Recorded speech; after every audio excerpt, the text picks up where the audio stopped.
তো আজকে রান্না হবে কাতলা মাছ দিয়ে সর্ষে। তো এখানে 600 গ্রামের মতো কাতলা মাছ মা কেটে নিয়েছে, সুন্দর করে কেটে ধুয়ে পরিষ্কার করে নিয়েছে। আর এখানে টমেটো পেঁয়াজ সব কেটে নিয়েছে। আর এখানে পেঁয়াজ রসুন বাটা, আর এখানে নিয়েছে সর্ষে বাটা আর জিরে বাটা, মানে সর্ষে আর জিরে একসঙ্গে বেটে নিয়েছে। তো মাছটা ধুয়ে রেডি করে এখানে নুন, লঙ্কা গুঁড়ো, হলুদ গুঁড়ো আর হচ্ছে সামান্য একটু সরিষার তেল দিয়ে দিল। দিয়ে এটা খুব ভালো করে মাখিয়ে নিল।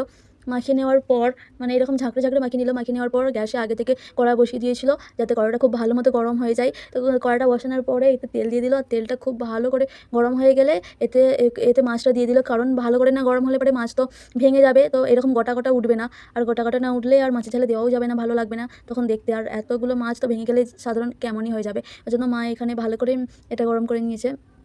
তো নেওয়ার পরে এক এক করে সব মাছ দিয়ে মাছগুলো উল্টে পাল্টে ভেজে নিয়েছে ভালো করে।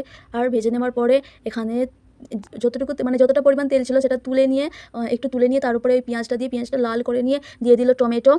আর টমেটো দিয়ে কিছুক্ষণ নাড়াচাড়া করে দিয়ে দিল পেঁয়াজ আর রসুন বাটা, যেটা আগে থেকে বেটে রেখেছিল। আর বেটে একটু নাড়াচাড়া করে মানে একটু কষিয়ে নিচ্ছিল, হালকা করে কষিয়ে নিচ্ছিল। আর এরপর দিয়ে দিল নুন, হলুদ গুঁড়ো আর লঙ্কার গুঁড়ো আর আগে থেকে বেটে রাখা সর্ষেটা, এটা দিয়ে একটু একটু করে পানি দিয়ে কষছিল। আর এটা মানে হয়তো ফোনে হয়তো বোঝা যাচ্ছে না, কিন্তু সামনে খুবই সুন্দর লাগছিল দেখতে। আর গন্ধটাও কিন্তু সুন্দর বেরিয়েছিল। এবার একটু একটু করে মা কষছে, একটু একটু করে পানি দিয়ে টমেটোগুলো গলে গেছে আর তেলও ছেড়ে নিয়েছে মশলার মধ্যে। দেখতেই পাচ্ছ তোমরা যে কতটা সুন্দর লাগছে দেখতে। এটা সামনে থেকে খুবই ভালো লাগছিল। আমি দেখানোর চেষ্টা করছি যে সামনে কীরকম লাগছে। তো এখানে দেখো কত সুন্দর লাগছে দেখতে। আর এখানে ভালো করে কষিয়ে নেওয়ার পরে দিয়ে দিল পরিমাণ মতো পানি।